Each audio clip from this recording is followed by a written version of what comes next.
Hello বন্ধুরা, তোমরা সবাই কেমন আছো? আমার একটা অন্য ব্লগে তোমাদেরকে সকলকে স্বাগত। এই ব্লগটা হচ্ছে 17 তারিখের ব্লগ। এটা হচ্ছে আমার ছোট বোনের ছেলের জন্মদিনের ব্লগ। তো সেদিন আমরা সবাই মিলে ওদের বাড়িতে গেছিলাম। তো এবার খুব মজা করেছি ওখানে আশীর্বাদ চলছে, আশীর্বাদ হচ্ছে সবাই মিলে। আমার ছোট বোনের ছেলেকে আশীর্বাদ করা হচ্ছে। দেখো ডোডোও বসে পড়েছে ওর সাথে আশীর্বাদের জন্য। হ্যাঁ, ওকেও আশীর্বাদ করতে হবে সবার সাথে সাথে, মানে ওর সাথে সাথে ওকেও আশীর্বাদ করতে হবে আর কি। সেই জন্য এবার দেখো কি করছে, সবাই আশীর্বাদ করছে। ও পায়েস চেয়ে চেয়ে খাচ্ছে, সবাইকে বলছে আশীর্বাদ করার জন্য। এখন তো কথা বলতে পারে না, ইশারায় সব কিছু বলছে আর কি। তো এবার দেখো সবাই মিলে আশীর্বাদ করা হচ্ছে।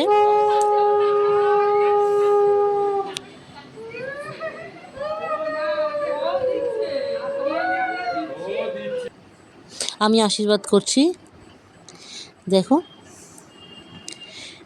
সেখানে ও খুবই এক্সাইটেড, ভীষণ এক্সাইটেড। এবার আসি খাবারের পালায়। খাবার ছিল প্রচণ্ড গরম, যেহেতু সেদিনকে অবশ্য বৃষ্টি হয়েছে একটু। তো ছিমছাম মেনু ছিল একদম। ফ্রায়েড রাইস, 5 রকমের ভাজা, চিলি চিকেন, চাটনি, দই, মিষ্টি আর পায়েস তো ম্যান্ডেটারি হবে। এবার হচ্ছে রাতে কেক কাটা। এবার দেখো না ডোডোর আনন্দটা দেখো। ও আসলে এইসব কেক ফেক কাটা ফাটা খুব পছন্দ করে, মানে সেন্স হওয়ার পর থেকে পরে এই প্রথম। আগে দেখেছে, অত সেন্স তখন ছিল না, কিন্তু এইটা দেখছে খুব আনন্দ। লাস্টে তো ও নিজেও কেক কেটেছে, মানে কেক কাটবেই শেষে, যেহেতু ওর মামা কেক কেটেছে ও কাটবেই কেক। কেক কেটে তারপরে ওর শান্তি হয়েছে। এখন কেক কাটাকাটি চলছে, কেক খাই কেক খাচ্ছে সবাই। হ্যাঁ, ডোডোকে দেখো, ডোডোকে কেক খাইয়ে দিচ্ছে। ও খাবে না, ও কেক কাটবে। ওকে এই দেখো কেক কাটানো হচ্ছে ওকে দিয়ে।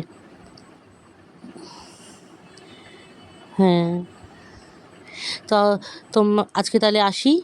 তোমাদের কেমন লাগলো আজকে আমার ছোট্ট ব্লগটা অবশ্যই আমাকে জানিও, আর কমেন্ট করতে ভুলো না, ঠিক আছে?